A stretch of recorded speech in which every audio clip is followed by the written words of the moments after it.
एक मिनट कृतिका, हम भी तो देखें क्या बना रही है भाई तुम। अरे वाह सर, स्केच बना रही थी, सोचा थोड़ी प्रैक्टिस कर लूं। वो हमारे फोरेंसिक वाले अंकल, मेरा मतलब है फोरेंसिक वाली टीम आजकल वैसे भी बहुत बिजी रहती है। अच्छा, ये सस्पेक्ट है या कार्टून कैरेक्टर? ये तो कोई बिना नाक वाला आदमी लग रहा है। आप लोग को ना क्या चल रहा है? इनका आर्ट सर। अच्छा, कहाँ है आर्ट? सर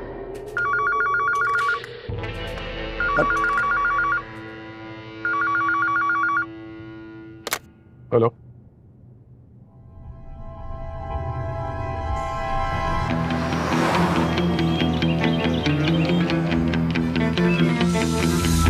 सर, विक्टिम का नाम है Dhiren, famous industrialist DK industries का मालिक। सर, आज सुबह जब ये हॉस्पिटल से डिस्चार्ज हुआ था तो एकदम ठीक था, लेकिन रास्ते में इसकी मौत हो गई। कल रात को अपना 50th बर्थडे सेलिब्रेट करके ये हॉस्पिटल में एडमिट हुए थे।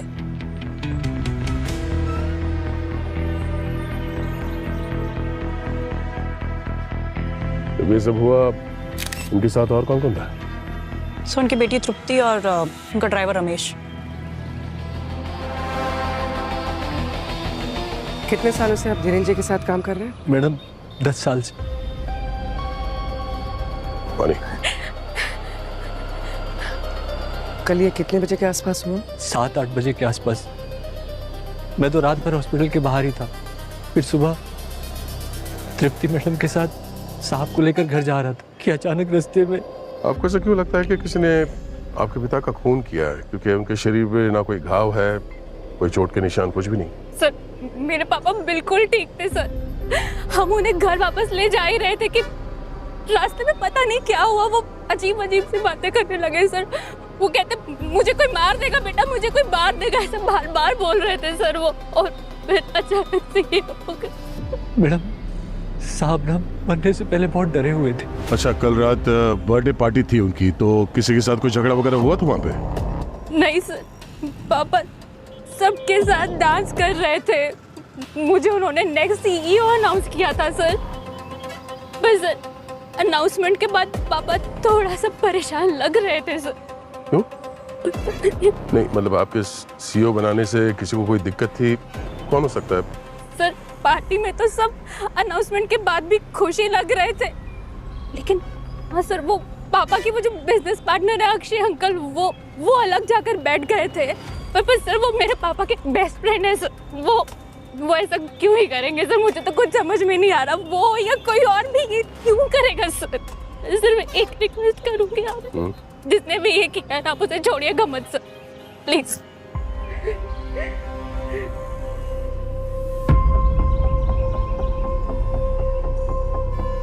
सर, मैं ये धीरेन की कॉल डिटेल्स निकलवाती हूँ। इस अक्षय से भी मिलना पड़ेगा। मैंने रोड के आसपास की सारी फुटेज चेक की, लेकिन कहीं कुछ नहीं मिला।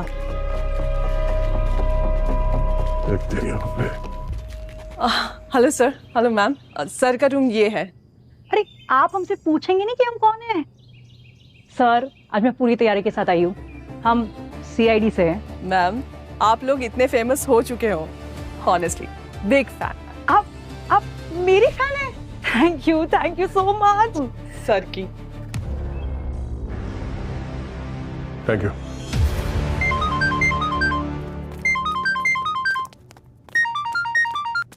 अब ये फोन रिकॉर्ड से पता चला है कि धीरेन को आखिरी कॉल अक्षय का ही आया था। मतलब हमारा शक सही था क्या? ओके। नहीं, तुम टेंशन मत लो, मैं देखता हूँ, मैं कुछ करता हूँ। 1 मिनट, मैं कॉल करता हूँ। Yes sir. कल रात धीरेन को कॉल क्यों किया था तुमने? सर, उसकी तबीयत पूछने के लिए। जब मुझे पता चला कि धीरेन घर में बेहोश हो गया है, तो उसका हालचाल जानने के लिए मैंने कॉल किया था। बड़ी फिक्र हो रही है तुम्हें, जबकि धीरेन ने तो बिजनेस बेटे के नाम कर दिया था। और इस बात को लेकर तुम्हें गुस्सा तो नहीं आया? और हो सकता है गुस्से में आके।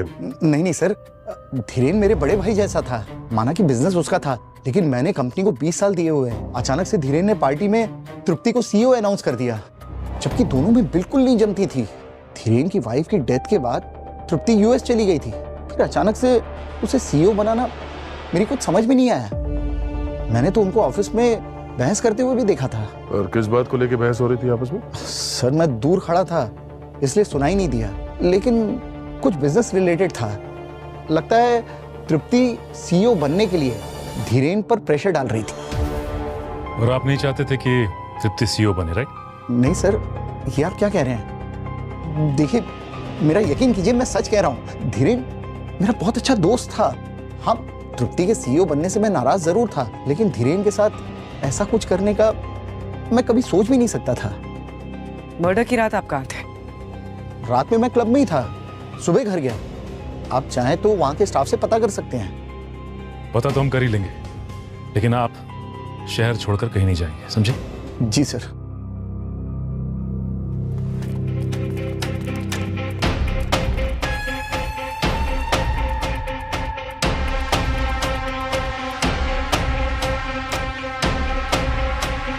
उठा, फोन उठा।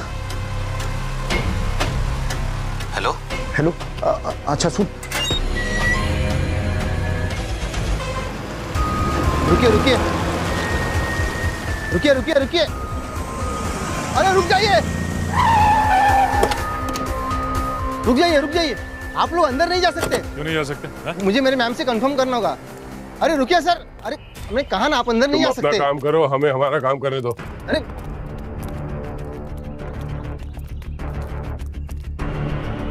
सर, कुछ पता चला कि खूनी कौन है? हाँ, पता चल जाएगा। खूनी शायद हमारी आंखों के सामने ही है। आपने हमें बताया नहीं कि आप और धीरेन के बीच ऑफिस में बहस हुई थी। किस बात को लेकर हुई थी बहस? मुंह बंद रखने से काम नहीं चलेगा, बोलना पड़ेगा। अक्षय ने हमें सब कुछ बता दिया है। अक्षय अंकल तो चाहते ही नहीं थे कि मैं सीईओ बनूं। नफरत करते हैं वो मुझसे, इसीलिए तो मेरे और पापा की पर्सनल बातें बता दी उन्होंने आपसे। अच्छा, तुम्हें क्या लगा वो हमें नहीं बताते? तुम्हें पता नहीं चलता? जो पूछ रहे हैं ना, चुपचाप उसका जवाब दो। तुम और तुम्हारे पापा के बीच में आपस में बनती तो नहीं थी, तो इतना अचानक ये प्यार क्यों? शर्म आती है मुझे अपने बाप पे। क्यों? ऐसा क्या किया था उन्होंने? एक नंबर के अय्याश आदमी थे, पर इसी चक्कर में पापा और मम्मी की लड़ाई भी हुआ करती थी। माँ के जाने के बाद मैं पापा की शक्ल तक नहीं देखना चाहती थी। कुछ दिन पहले ही पापा ने फोन किया, मुझसे बहुत बार माफी मांगी। मुझे एहसास हो गया कि शायद वो अकेले पड़ गए हैं, उन्हें मेरी जरूरत है, बस इसीलिए मैंने उन्हें माफ कर दिया सर। लेकिन उनका चक्कर उसके बाद भी चलता रहा और ये बात आपको बर्दाश्त नहीं हुई, आपने खून कर दिया उनका। सर, एक बाप कितना भी बुरा क्यों ना हो, एक बेटी ऐसा कभी नहीं करेगी। मैं चाहती थी कि उनको उनके कर्मों की सजा जरूर मिले, पर मैं ऐसा क्यों करूंगी सर? सर, धीरेन के फोन रिकॉर्ड से एक नई इन्फॉर्मेशन मिली है। उसके मरने से ठीक पहले उसे एक अजीब सा मैसेज आया था। क्या मैसेज था? सिर्फ एक वर्ड, सॉरी। सिर्फ सॉरी? Yes sir. मरने से पहले किसी ने धीरेन को सॉरी भेजा था। इसका मतलब ये हुआ कि या तो मैसेज भेजने वाला धीरेन के मर्डर के बारे में जानता था और उससे माफी मांगना चाह रहा था, या फिर ये भी हो सकता है कि जिसने वो मैसेज भेजा था वही खूनी हो। कुछ पता चला ये मैसेज भेजा किसने था? सर, बर्नर फोन से मैसेज आया, अभी तक ट्रेस नहीं हो पा रहा। ठीक है, डिजिटल फॉरेंसिक टीम को भेज दो। ये मैसेज जो है इसका खूनी से जरूर कोई ना कोई कनेक्शन तो है। सरुखे, धीरेन की लाश ने कुछ बताया? बताएगी बताएगी, पहले तो आप ये देखो, इसके ये क्या है ये सर में इंजरी देखो।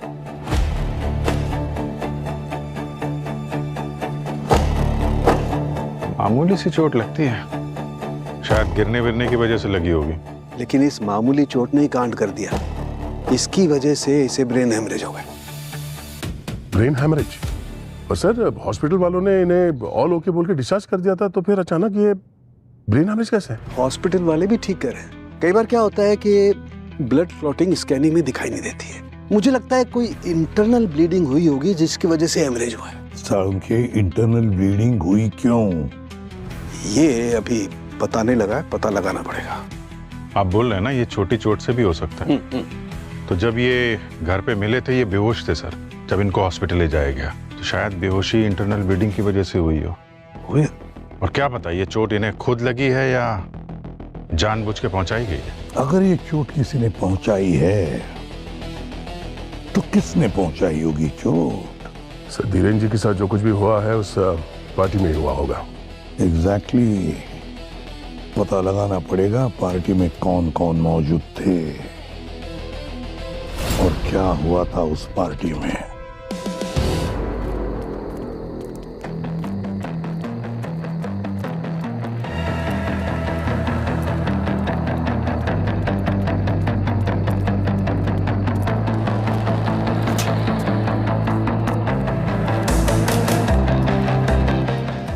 सुनो। Yes sir. हम सीआईडी से, या मैनेजर कौन है उसको बुलाओ।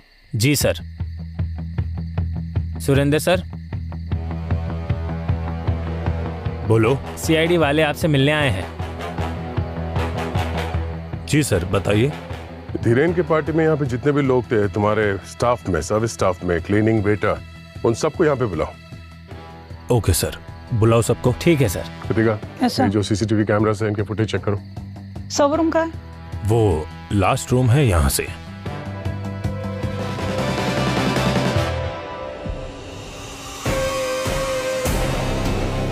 धीरेन के पार्टी से जाने के बाद उसका किसी ने खून कर दिया। यहाँ पे पार्टी में किसी के साथ बहस हुई थी उनकी, या कोई झगड़ा हुआ था, चुपचाप बता दो। अगर छुपाने की कोशिश करोगे तो तुम लोग तकलीफ में आ सकते हो, इतना याद रखना। तुम्हारे पसीने क्यों छूट रहे हैं? बस गर्मी लग रही थी। बेटा जेल में इससे भी ज्यादा गर्मी लगेगी तुम्हें। जो पेट में है बाहर निकाल। उस दिन उन दोनों को पार्टी से बाहर जाते हुए देखा था। वो दोनों कुछ बहस कर रहे थे।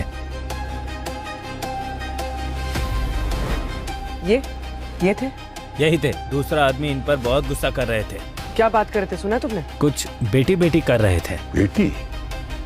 सर सही देखिए।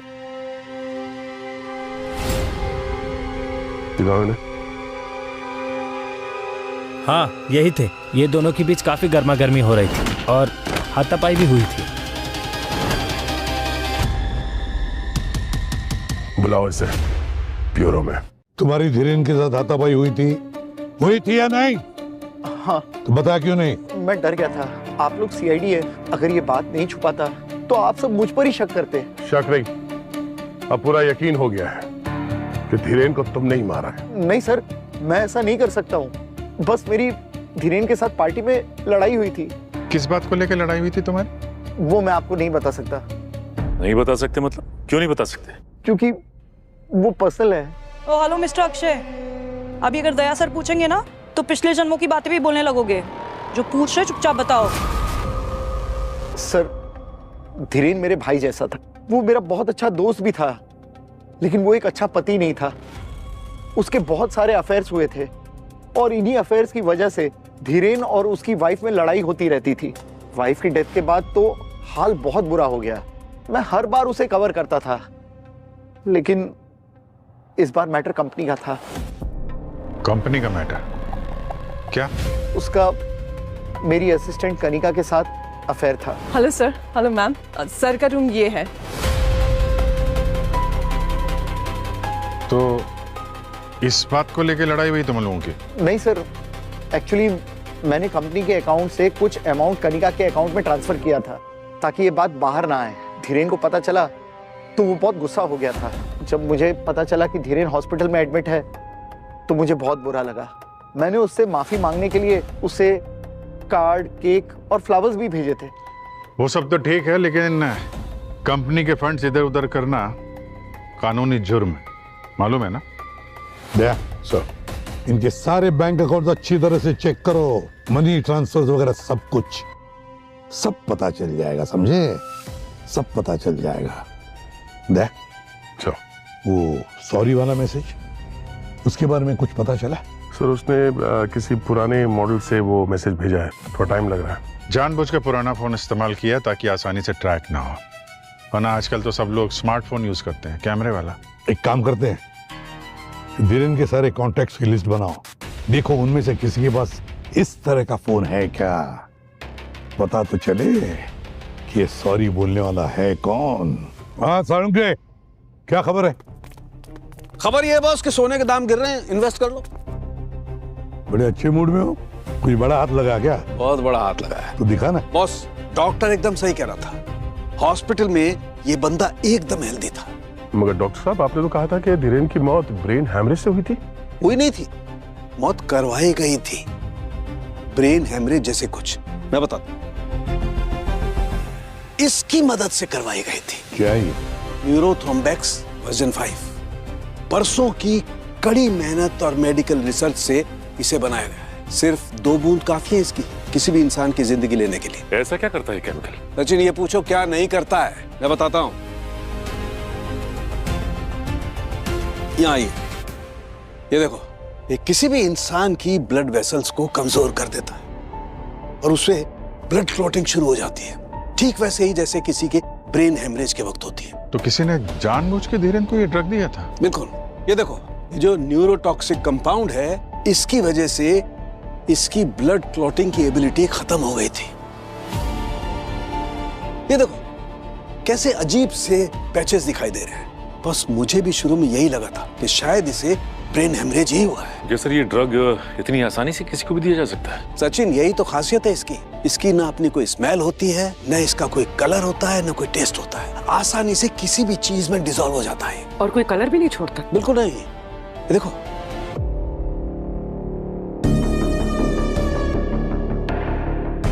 हाँ यार, ये तो बिल्कुल पानी की जैसे। हाँ, किसी भी चीज में डिसॉल्व हो जाता है। मतलब खूनी को मेडिसिन की अच्छी खासी नॉलेज होगी। इस ड्रग्स के बारे में वो पहले से जानता है। वैसे साउंड, एक बात बता,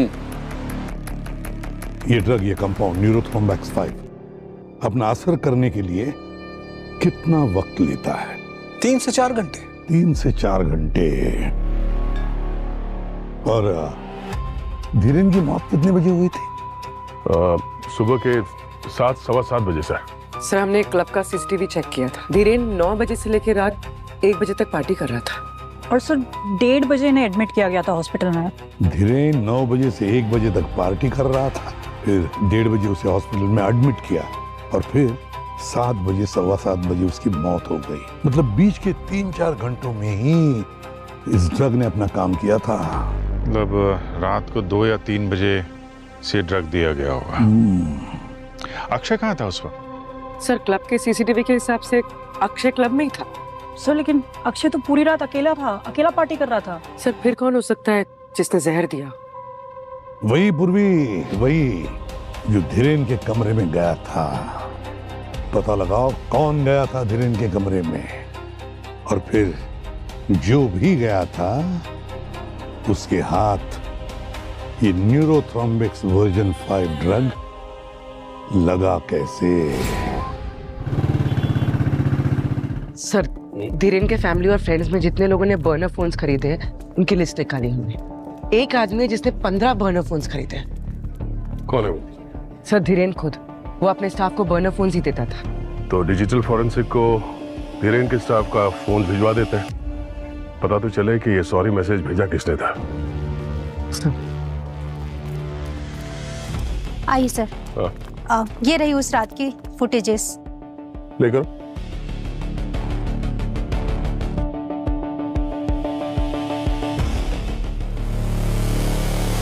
एक मिनट, ये पॉज करें।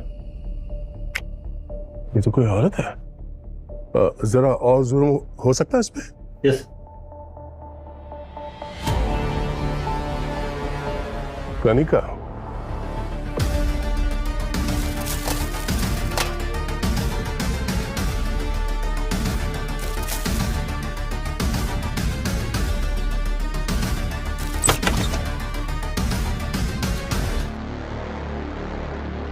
ये धीरेन के रूम में आप दोनों की ड्यूटी थी? जी सर। जी सर। आपने किसी को भी धीरेन को कुछ अलग से खिलाते हुए देखा? नो सर, डॉक्टर ने सर को कुछ प्रिस्क्राइब किया नहीं था और हमने भी अपनी तरफ से कुछ नहीं खिलाया। अच्छा, तो फिर जहर किसने खिलाया? जहर? जी हाँ, जहर। धीरेन की मौत जहर की वजह से हुई थी। उसे किसी ने जहर दिया था हॉस्पिटल में। आपने किसी को देखा इन्हें कुछ अलग से खिलाते हुए या फिर बाहर से कुछ मंगाया गया हो? हाँ सर, एक पार्सल आया था केक का, साथ में कार्ड और फ्लावर्स भी थे, लेकिन तृप्ति मैम ने तो सिर्फ फेंकवा दिया था डस्टबिन में। सर कहीं वो जहर उस केक में तो नहीं था? ये केक कहाँ फेंका आप लोगों ने? सर हॉस्पिटल का सारा कचरा गार्बेज एरिया में फेंका जाता है। ठीक है, आप लोग जा सकते हैं। Thank you sir. एक काम करते हैं, हाँ सर। गार्बेज एरिया चेक करते हैं।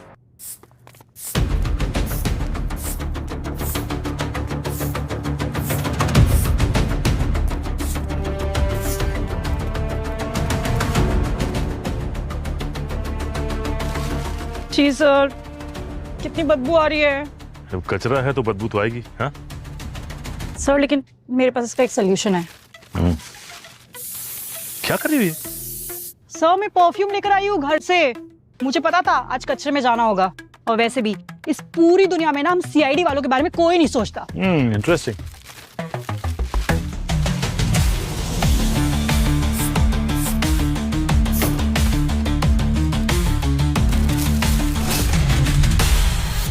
एक मिनट, ये धीरेन का रूम नंबर 417 था ना? हाँ सर।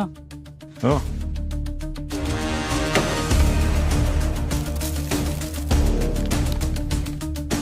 Birthday cake?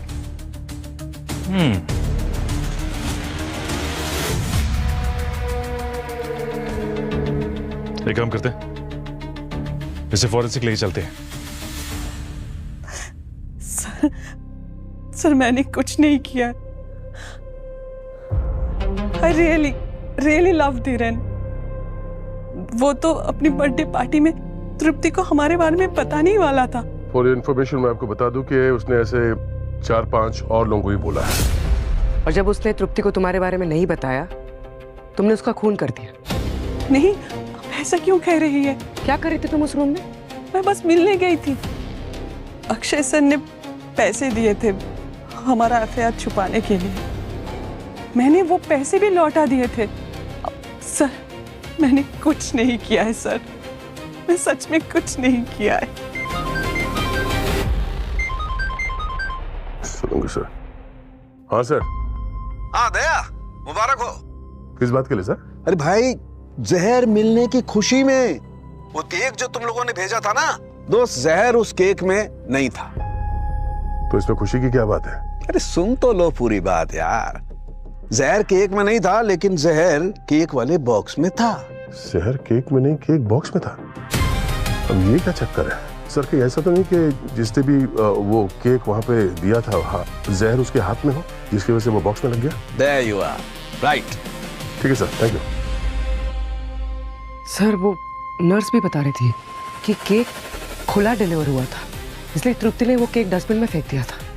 पूर्वी, पता करो ये केक जहां से भी डिलीवर हुआ था वो बॉक्स खुला क्यों था?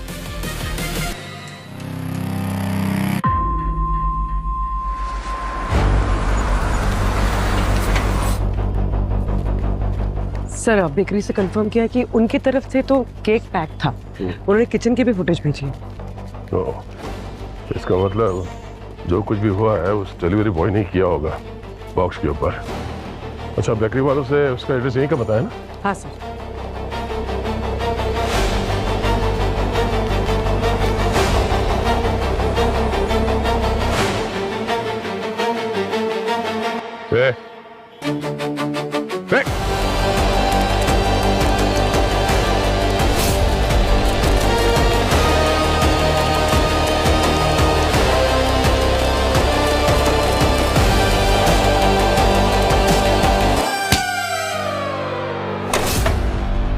तुझे क्या लगा केक बॉक्स पे जहर लगा के तू निकल जाएगा? सर मैंने तो बस केक डिलीवर किया था। अच्छा, उस केक में जहर था जो तूने मिलाया था? जहर?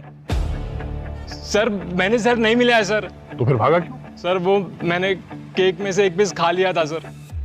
दिन रात डिलीवरी करते करते भूख लग गई थी। मैं डर गया था सर कि अगर पकड़ा गया तो मेरी नौकरी चली जाती, इसलिए मैं भागा सर। सर धीरेन को किसी ने 2 से 3 बजे के बीच में जहर दिया था, ठीक उसी दिन जिस दिन उसने अपना सारा बिजनेस अपनी बेटी के नाम पे कर दिया था। और सर इस बात से सबसे बड़ी दिक्कत तो उसके बिजनेस पार्टनर अक्षय को होनी चाहिए।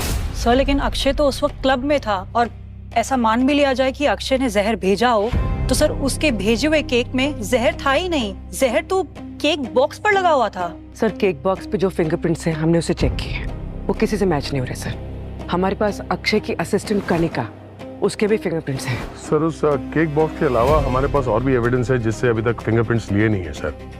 वो बॉटल, सिरिंज इतनी बुरी तरह से टैम्पर्ड है तो स्कैन करना थोड़ा मुश्किल हो रहा है। हो सकता है उससे कुछ मिल जाए। कि जो भी कोई है पहले जहर भेजता है और फिर सॉरी का मैसेज भी भेज देता है।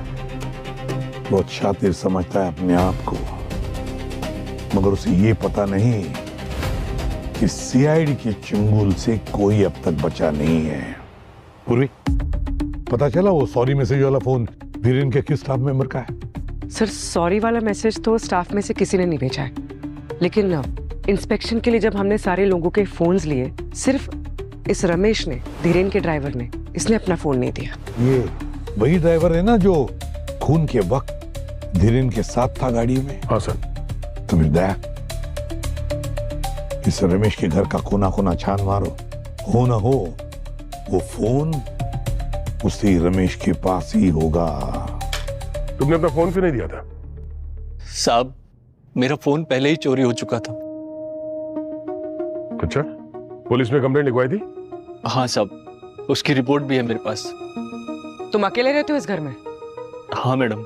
अच्छा ये बताओ कि किसी को हॉस्पिटल में आते हुए देखा मिलने के लिए धीरेन से? नहीं साहब, हॉस्पिटल में कोई नहीं आया था, बस तृप्ति बिटिया ही थी उनके पास।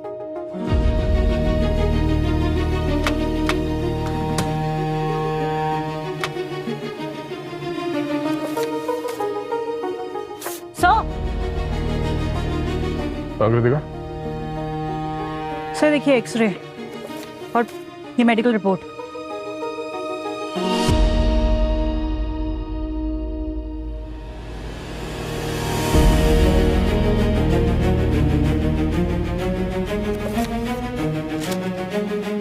क्या ये? हाँ? इतने सारे महंगे कपड़े, ये धीरेन की वाइफ के मेडिकल रिपोर्ट तुम्हारे घर में क्या कर रहे हैं? ये कपड़े कहीं धीरेन की वाइफ की तो नहीं है? तुम्हारे पास कहां से आए? हैं? साहब मैंने कुछ नहीं किया साहब, आप मेरा यकीन मानिए, मैं धीरेन साहब के यहाँ बहुत सालों से काम करता हूँ साहब। हमारे साहब की और मैडम की बिल्कुल नहीं बनती थी।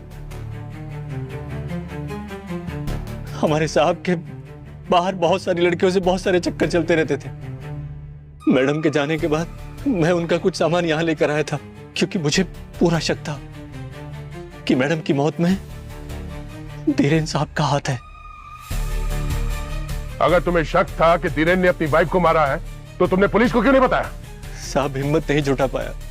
मैंने सोचा था इस बार जब तृप्ति बिटिया आएंगी तो ये सब सामान उन्हें दे दूंगा, पर उससे पहले ही साहब ये देखो। और भाई साहब ये भी देखो। ये भी मतलब ये तो दोनों एक ही है ना? नहीं है, दोनों सेम नहीं है, दिखते सेम है, लेकिन ये स्कैन दो अलग अलग लोगों के हैं। ये वाला जो है ये धीरेन का है, ये वाला धीरेन का नहीं है, धीरेन की पत्नी का। क्या बात कर रहे सर उनकी? मतलब सर जिस ड्रग से धीरेन की वाइफ का खून हुआ है उसी ड्रग से ये धीरेन भी मरा है? एग्जैक्टली। और देखो दोनों का ब्लड क्लॉटिंग का पैटर्न सेम है, लेकिन ये धीरेन की पत्नी वाला जो स्कैन है इसमें खास बात है, बॉस धीरेन की पत्नी को किसी ने ये ड्रग आईवी ड्रिप के जरिए दिया है।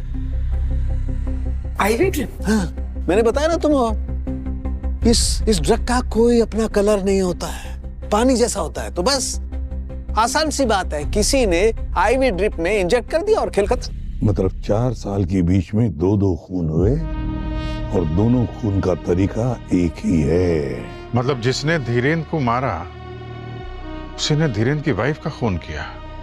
सर जब हम लोग रमेश के घर पे गए थे घर की तलाशी लेने के लिए, तभी उसने हमें ये बताया था कि उसे शक था कि धीरेन ने ही अपनी वाइफ का खून किया है। और फिर अगर उसकी वाइफ की मौत ऐसे ही हुई है ब्रेन हैमरेज से, तो इसका मतलब तो यही हुआ ना सर कि धीरेन ने ही वो पॉइजन दिया उसे। और ये बात किसी को पता नहीं चली, किसी ने शक नहीं किया कि ये मर्डर हो सकता है, और इसीलिए बात पुलिस तक नहीं पहुंची। शक नहीं दया, पर किसी को पता तो चल गया कि धीरेन ने ही अपनी पत्नी को मारा है, और फिर उसकी पत्नी के खून का बदला लेने के लिए किसी ने धीरेन को भी उसी तरीके से मारा, न्यूरोथ्रोम्बेक्स V5 से। तो कुछ समझ में आया अभिजीत? न्यूरोथ्रोम्बेक्स V5 ड्रग तो वही इस्तेमाल कर सकता है जिसे यह ड्रग आसानी से मिल सकता है। मतलब खूनी हमारी आंखों के सामने था और हम उसे देख नहीं पा रहे थे। कोई ऐसा जो धीरेन की वाइफ के बहुत करीब थी। सर कहीं आप सब तृप्ति के बारे में बात तो नहीं कर रहे? एग्जैक्टली। तृप्ति ने अपनी मां के खून का बदला बाप के खून से लिया।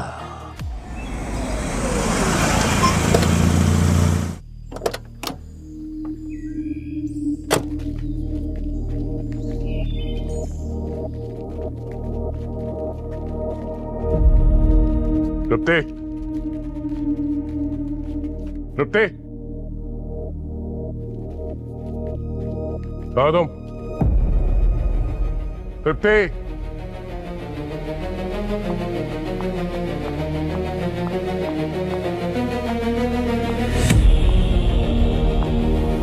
तुमने अपनी माँ की मौत का बदला लेने के लिए अपने बाप को ही मार दिया। ये क्या कह रहे हैं सर? मुझे कुछ समझ में नहीं आ रहा है। तभी समझ में आ जाएगा सब। घर की तलाशी लो चीजें। सर मेरी माँ तो ब्रेन हेमरेज से मरी थी। मरी नहीं थी, मारी गई थी। ज्यादा भोला बनने की एक्टिंग मत करो, समझी? सर आप गलत शक कर रहे हैं, मैंने कुछ भी नहीं किया है सर। अच्छा तो फिर ये क्या है? हाँ सो ऊपर रखा हुआ था छुपा कर।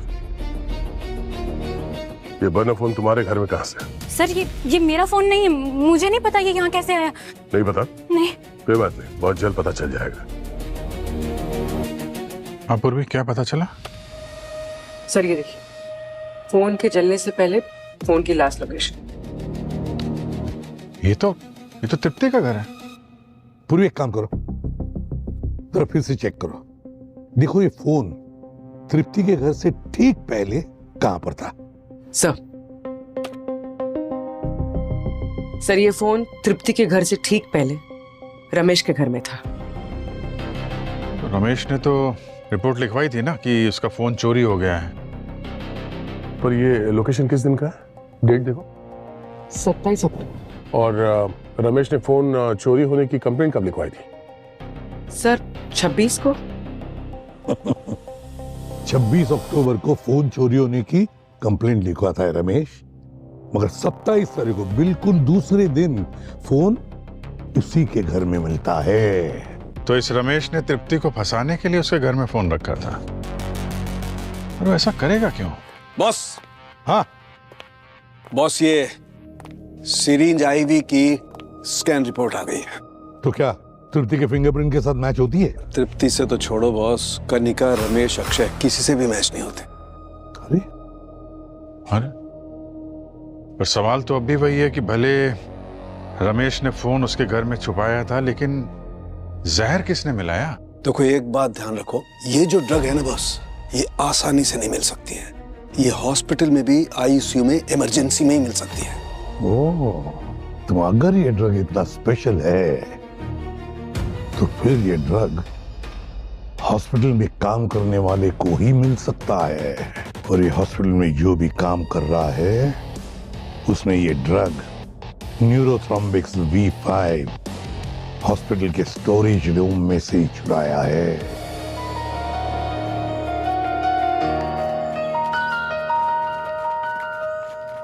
सर ये ताला, ये रमेश तो भाग गया सर।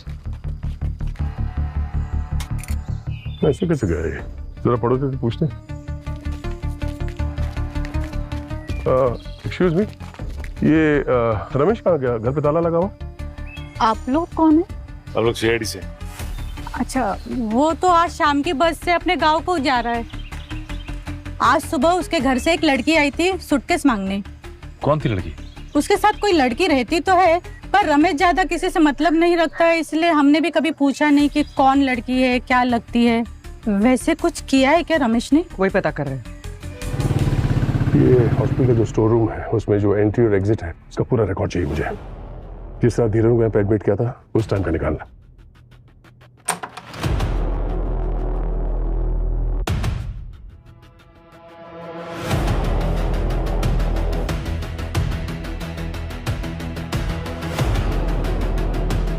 तो वही नर्स है जो उस रात धीरेन के कमरे में ड्यूटी पे थी।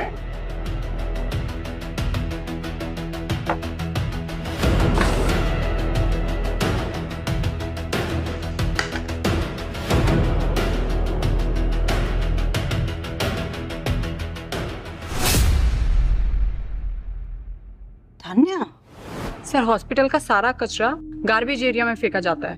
ठीक है, आप लोग जा सकते हैं।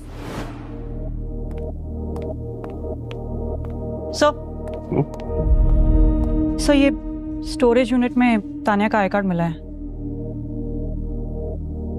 तान्या का आई कार्ड स्टोरेज रूम में?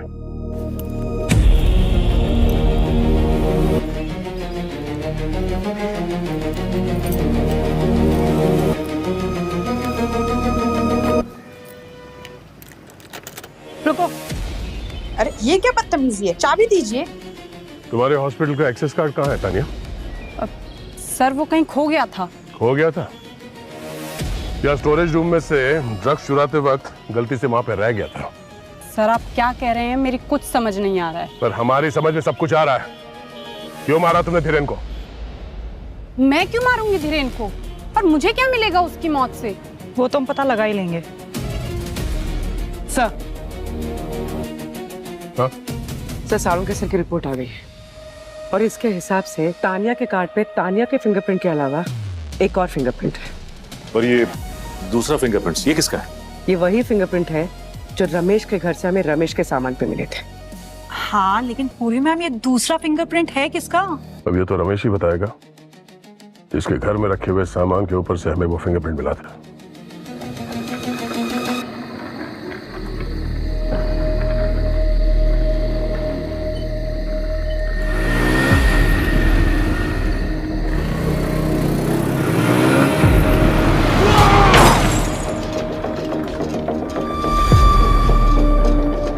पता नहीं क्या चल रहा है आजकल। अभी कुछ दिन पहले इसके मालिक धीरेन की मौत हुई और अब ड्राइवर रमेश की भी।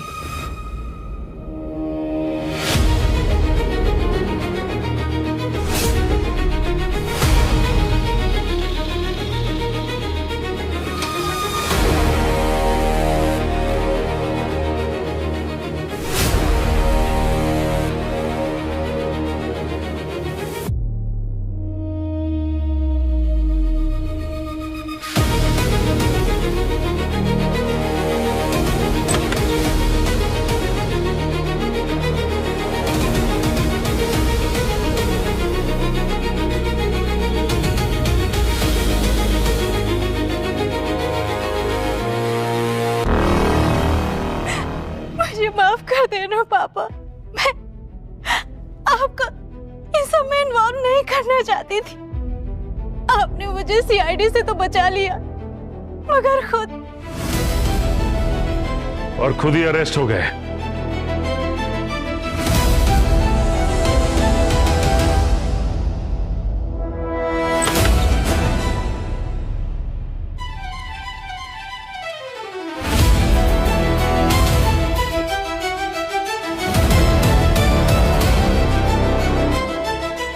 तुमने तानिया का आई कार्ड लेकर हॉस्पिटल से ड्रग्स चुराया और फिर चुपके से उसे धीरेन के आईवी में मिला दिया जो तुम्हारे असली पापा थे। और रमेश ने तुम्हारा सॉरी मैसेज छिपाने के लिए सबूत भी तृप्ति के घर छुपा दिए। इसलिए थोड़ी देर के लिए हमने तुम्हारे इस पापा को छुपा दिया। हाँ। मैंने ही मारा है धीरेन को। सर इसमें पापा का कोई हाथ नहीं है। इन्हें तो कोई आइडिया भी नहीं था मेरे प्लान का। ये बस मुझे बचाना चाह रहे थे। तुम्हें बचाने के लिए यार, तृप्ति को फंसाने के लिए। तुम्हारे पापा ने जो फोन रखा था ना छुपाकर तृप्ति के घर में, वो ये मत कहना कि उसे गिफ्ट दिया था। एक बेटी को बचाने के लिए एक मासूम को फंसाना उतना ही बड़ा जुर्म है जितना तुमने किया है धीरेन को मारकर, समझी? मेरे पास और कोई रास्ता नहीं था साहब। मेरी बेटी अनुराधा के अलावा मेरा इस दुनिया में और कोई नहीं है। लेकिन साहब मैं तृप्ति बिटिया को भी फंसाने नहीं चाहता था। उस रात जब धीरेन साहब के साथ मैं हॉस्पिटल में था तो मैं अपना फोन चेक कर रहा था। मैंने उसमें वो मैसेज देखा। सॉरी, मैं वो मैसेज देखकर तुरंत समझ गया ये सब मेरी बेटी अनुराधा ने किया है। मैं घर गया और मैंने इससे पूछा तो इसने सब कुछ सच सच बता दिया। और तब तक बहुत देर हो चुकी, बहुत देर। आपको मुझे जो सजा देनी हो दे दीजिए, लेकिन प्लीज मेरे पापा को जाने दीजिए। ये बस मुझे बचाने की कोशिश कर रहे थे। क्या बात है सर, कितना प्यार है बाप बेटी में, हाँ?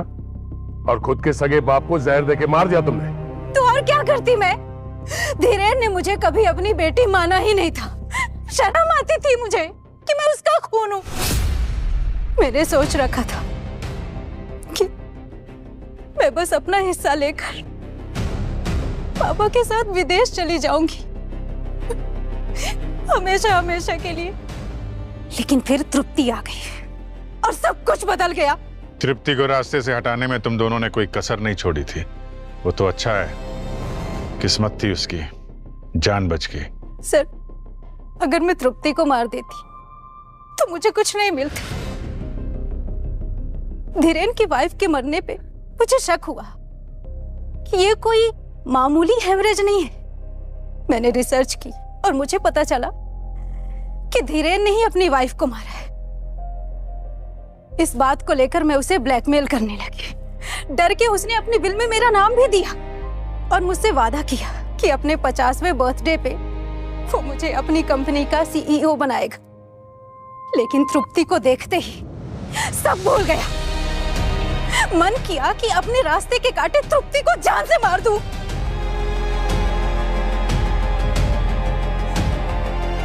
लेकिन फिर मेरे हाथ में कुछ नहीं आता। और अगर धीरेन मारा जाता है तो सारी प्रॉपर्टी उसकी तुम्हारे नाम हो जाती है। हाँ, एक को ऊपर भेज दिया और दूसरे को जेल भेजने ही वाली थी कि फिर आप लोग आ गए। जहां पे जुर्म होता है ना, सीआईडी वहां पे समय पे पहुंच ही जाती है। धीरेन तुम्हारा बाप, उसे बाप मानने में तुम्हें शर्म आती थी, मगर उसकी प्रॉपर्टी चाहिए थी। वाह वाह अनुराधा, मान लिया कि धीरेन ने जो कुछ भी किया गलत किया, मगर तुमने भी धीरेन को मारकर कोई सही नहीं किया। बहुत बड़ा जुर्म किया है तुमने, खून का जुर्म है तुम पर, समझी? अब जेल की सलाखों के पीछे दोनों चक्की पीसते बैठना जिंदगी भर। ले जाओ इन्हें। चलिए चलिए।